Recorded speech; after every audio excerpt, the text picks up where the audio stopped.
ಏನು ಬೆಳೆಯಕ್ಕಾಗಲ್ಲ, ಬರಡು ಭೂಮಿ ಅಂತ. ಇಲ್ಲಿ ನನ್ನ ಎದುರುಗಡೆ ರೈತರು ಶ್ರೀನಿವಾಸ ರೆಡ್ಡಿ ರೈತರಿದ್ದಾರೆ, ಶಿಲ್ಪಾ ಅವರಿದ್ದಾರೆ, ಭಾರತಿ ಅವರು, ಶಾಂತಮ್ಮ, ಇವರೆಲ್ಲ ಇಲ್ಲೋರೆ ಲೋಕಲ್.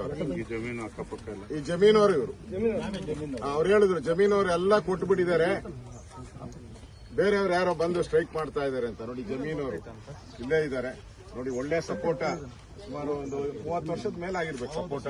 ಇದು ಪಕ್ಕದಲ್ಲಿ ಗ್ರೀನ್ ಹೌಸ್ ಮಾಡಿದ್ವಿ, ಪಾಲಿ ಹೌಸ್ ಇದೆ, ತೆಂಗಿನ ಮರ ಇದೆ. ಇದೆಲ್ಲ ನಮ್ಮ ಕಣ್ಣಿಗೆ ಕಾಣುವಂತ ಗ್ರೀನರಿ. ಈ ಗ್ರೀನರಿ ಇದು, ಈ ಗ್ರೀನರಿಯನ್ನ ಇವತ್ತು ಸರ್ಕಾರ, ಅದರಲ್ಲೂ ಡಿ.ಕೆ. ಶಿವಕುಮಾರ್ ಅವರ ಕಾಂಗ್ರೆಸ್ ಸರ್ಕಾರ ಬಲವಂತವಾಗಿ ಜಮೀನು ಕೀಳ್ತಾ ಇರೋ ಬಗ್ಗೆ ನಮ್ಮ ರಾಜ್ಯದ ಅಧ್ಯಕ್ಷರು, ನಮ್ಮ ವಿರೋಧ ಪಕ್ಷದ ನಾಯಕರು ನಾರಾಯಣಸ್ವಾಮಿ ಅವರು, ನಮ್ಮ ಡಾಕ್ಟರು, ನಮ್ಮ ಲೋಕಸಭಾ ಸದಸ್ಯರು ಮಂಜುನಾಥ್ ಅವರು, ನಮ್ಮ ರವಿಕುಮಾರ್ ಅವರು, ನಾವೆಲ್ಲ ಪೂರ್ತಿ ಟೀಮ್ ಬಂದಿರುವಂತದ್ದು. ಇಲ್ಲಿ ಆಗ್ತಾ ಇರುವಂತ ಅನ್ಯಾಯವನ್ನ ಪ್ರಪಂಚಕ್ಕೆ ತಿಳಿಸುವಂತ ಕೆಲಸವನ್ನ ಮಾಡ್ತಾ ಇದ್ದೀವಿ. ರಾಜ್ಯದ ಜನತೆ ಗೊತ್ತಾಗಿದೆ. ಯಾಕಂದ್ರೆ ರಾಜ್ಯದ ಜನತೆಗೆ ಏನು ಕಾಂಗ್ರೆಸ್ ಅವರು ಕಟ್ತಾ ಇದ್ದಾರೆ ಅಂದ್ರೆ, ಇದೆಲ್ಲ ಬರಡು ಭೂಮಿ. ನಾವು ಅವ್ರಿಗೆಲ್ಲ ದಾನ ಕೊಟ್ಟಂಗೆ ಹಣ ಕೊಡ್ತಾ ಇದೀರಿ, 2 ಕೋಟಿ ಅಂತ ಇದೆ. ಇದು ದಾನ ಅಲ್ಲ, ಶಾಪ ಅದು. ಅದರಿಂದ ನಾವು ಇಲ್ಲೇ ರೈತರಿದ್ದಾರೆ. ಏನು ರೆಡ್ಡಿ ಅವರೇ, ಜಮೀನು ಇದೇನು ಬರಡು ಭೂಮಿನ? ಈಗ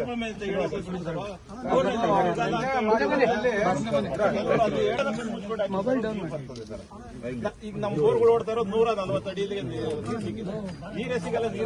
ಕೆಲವರು ಹೇಳ್ತಾ ಇದ್ದಾರೆ, ಅವರು ಮಾಡಿಲ್ಲ ಭೂಮಿ ಬೇಡ ಅನ್ನೋರು ಆತರ ಮಾತಾಡ್ತಾರೆ. ಇಲ್ಲೆಲ್ಲ ನೀವೇ ನೋಡಿ ಸರ್, ಕಣ್ಣಲ್ಲಿ ನೋಡಿ ಏನು ನಮ್ಮ ನೀನೇನು ಹೇಳ್ತೇಮ್ಮ? ನೀನು ಈಗ ಜಮೀನು ಏನಾನ ಈಗ ಕಬಳಿಕೆ ಮಾಡಕ್ ಬಂದಿದ್ದಾರೆ ಕಾಂಗ್ರೆಸ್ ಅವರು, ಕಬಳಿಕೆ ಮಾಡ್ತಾರೆ, ಮಾಡಿಬಿಟ್ಟು ಈ ಸೈಟ್ಗಳನ್ನ ನಿಮ್ಮೂ ಕೊಡಲ್ಲ. ಅವ್ರೇನು ಯಾರ್ಯಾರೋ ಎಲ್ಲಿ ಇಡೀ ದೇಶದಲ್ಲಿ ಯಾವನ ಯಾರು ಬರ್ತಾರೋ ಅವರು ದುಡ್ಡು ಕೊಟ್ಟು ಪರ್ಚೇಸ್ ಮಾಡ್ತಾರೆ, ಅದರಿಂದ ಲಾಭ ಬರ್ತೈತೆ. ಆ ಲಾಭ ಲೇಔಟ್ ಮಾಡಕ್ಕೆ ಬರುವಂತ ದುಡ್ಡು, ಅದನ್ನ ಸ್ಕೀಮ್ ಇದು. ಅದಕ್ಕೆ ನಿಮ್ಮ ಅಭಿಪ್ರಾಯ ಏನು ಜನಗಳಿಗೆ? ನಾವು ಕೊಡಕ್ ನಮ್ ರೆಡಿ ಇಲ್ಲ ಸರ್. ನಾವ್ ಜಮೀನ ನಮ್ಗ ಸೈಟು ಬೇಡ, ದುಡ್ಡು ಬೇಡ. ನಮ್ಗೆ ಇರೋ ಅಷ್ಟಲ್ಲಿ ನಾವು ರಾಗಿ ಭತ್ತ ಆದ್ರೂ ಬೆಳ್ಕೊಂಡು ನಾವು ಜೀವನ ಮಾಡ್ಕೊಂಡು ಆರಾಮಾಗಿ ಅಂತೀವಿ. ಇರೋ ತರಕ್ಕೆ ಬಿಟ್ಬಿಡ್ತೀವಿ, ನಮ್ಗೆ ಅಷ್ಟೇ ಸಾಕು. ನೀನು ಬೇರೆ ಶಾಲು ಬೇರೆ ಊರವರ? ನೀವೆಲ್ಲ ಕಾಂಗ್ರೆಸ್ ಅವರು ಹೇಳ್ತಾವ್ರ ಬೇರೆ ಊರವರು ಅಂತ. ಒಂದು ನೋಡ್ಲಿ ಸರ್, ಇವಾಗ ಸರ್ ಬಾಯ್ ಬಿಟ್ರೆ ಸುಳ್ಳು.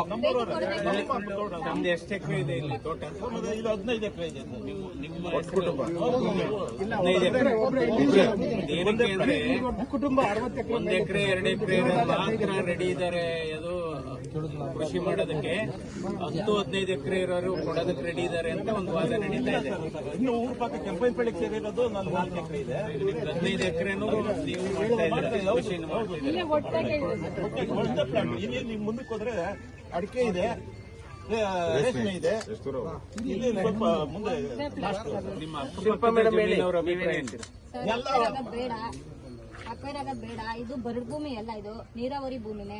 ಬರಡು ಭೂಮಿ ಅಂತ ಜನಗಳು ಕಾಣಿಸ್ತಾ ಇಲ್ವಾ? ಎಲ್ಲೋ ನಿಂತ್ಕೊಂಡು ಬರಡು ಭೂಮಿ, ಕೊಚ್ಚೆ ನೀರು. ಅದೇ ಕೊಚ್ಚೆ ನೀರಿಂದ ಎಷ್ಟೋ ಜನ ಬರ್ತಾ ಇದ್ದಾರೆ. ನಮ್ಗೆ ಯಾವುದೇ ರೀತಿ ಯಾವ ಕ್ಯಾನ್ಸರ್ ಆತರ ಏನು ಬಂದಿಲ್ಲ. ಸುಮ್ಮನೆ ಸುದ್ದಿಗಳನ್ನೆಲ್ಲ ಹಬ್ಬಿಸ್ತಾ ಇದ್ದಾರೆ. ನಾವು ಸುಮಾರು 20-30 ವರ್ಷದಿಂದ ಹಸು ಸಾಗಾಣಿಕೆ ಎಲ್ಲ ಮಾಡ್ತಾ ಇದೀವಿ. ನಾವು ಅದರಿಂದ ತಿಂತಾ ಇದೀವಿ. ನಾವು ಭೂಮಿ ತಾಯಿನ ಯಾವತ್ತೂ ಬಿಟ್ಕೊಡಕ್ ನಾವು ರೆಡಿ ಇಲ್ಲ ಸರ್. ನಮ್ ಭೂಮಿ ನಾವು ಬೇಕು ಸರ್.